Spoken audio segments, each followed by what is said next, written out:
Hi guys, in this video I will show you how to zoom in DaVinci Resolve. Before we start, I would appreciate if you leave a like and a subscribe. Thank you. Okay, the first step would be to click on Inspector, then click on Dynamic Zoom.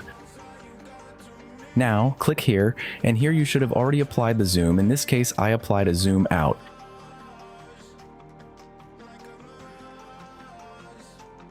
In case we want to zoom in, we must click on Swap, and now it would be a zoom in.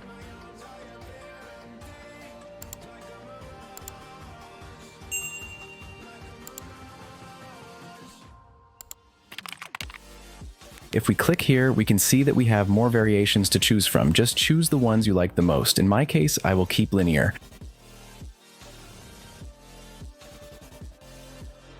Okay, now to customize the zoom to your liking, do the following. Click here.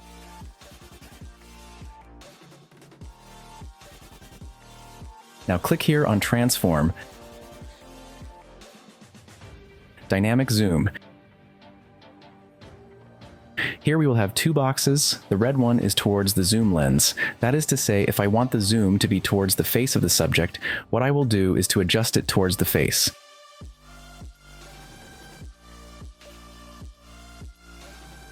And the green box is to adjust the beginning of the zoom. That is to say, if we want the zoom to start from this frame, we will adjust it to the size we like. That's all. If you found the video useful, please leave me a like, a subscribe, and also leave me a shout out in the comments. I really appreciate it. Thank you.